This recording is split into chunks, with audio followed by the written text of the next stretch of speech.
And all this unfolding as Donald Trump appears to be opening up a new front in his fight to hang on to power and not leave the White House. This evening, his chief of staff, Mark Meadows, posted this, quote, "Several members of Congress just finished a meeting in the Oval Office with President Trump preparing to fight back against mounting evidence of voter fraud. Stay tuned." This is the chief of staff to the president. There have been reports that Trump allies in the House are planning to challenge the Electoral College certification of Biden's victory during a session on January 6th. That was all but confirmed tonight by Republican Congressman Jody Hice of Georgia, who was at the meeting, and also confirmed Pence was there. Quote, "Big meeting today with Donald Trump, the VP, the president's legal team, Freedom Caucus, other members of Congress. I will lead an objection to Georgia's electors on January 6th. The courts refuse to hear the president's legal case. We're going to make sure the people can." Earlier, Trump again made false claims about a massive election victory when he called into a conference for young conservatives in Florida. We won this election in a landslide. They've got hundreds of thousands of ballots in each state.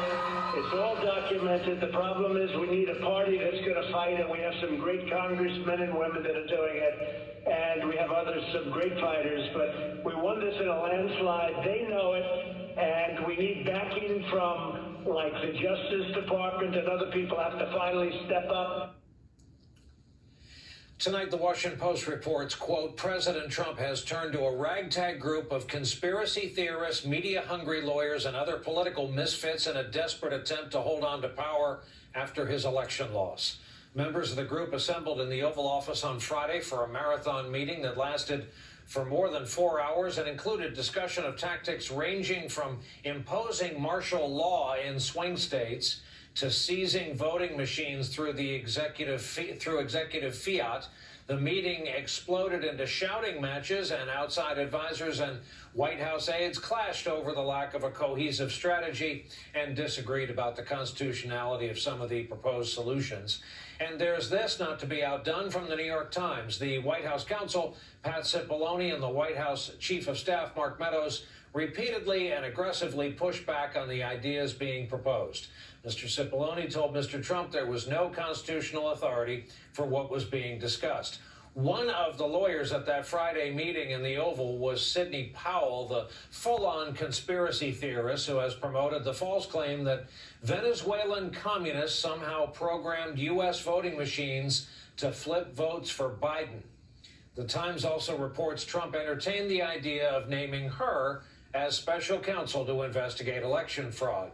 Today, Attorney General Bill Barr, with 2 days left on the job, threw cold water on that suggestion, as well as the idea of the feds seizing voting machines. Does the president have the legal authority to order the seizure of voting machines around the country? I see no basis now for seizing machines by the federal government. Do you believe there's enough evidence to warrant a special counsel to investigate that, perhaps Sidney Powell or someone else? Well, if I thought a special counsel at this stage was the right tool and was appropriate, I would name one, but I haven't, and I'm not going to. Barr also said he saw no reason to appoint a special counsel to investigate the Hunter Biden matter. For his part, Trump lawyer Rudy Giuliani is now, and this is important, distancing himself and his client from Sidney Powell. Let me say definitively, Sidney Powell is not part of our legal team. She hasn't been for 5 weeks. She is not a special counsel for the president. She does not speak for the president, nor does she speak for the administration.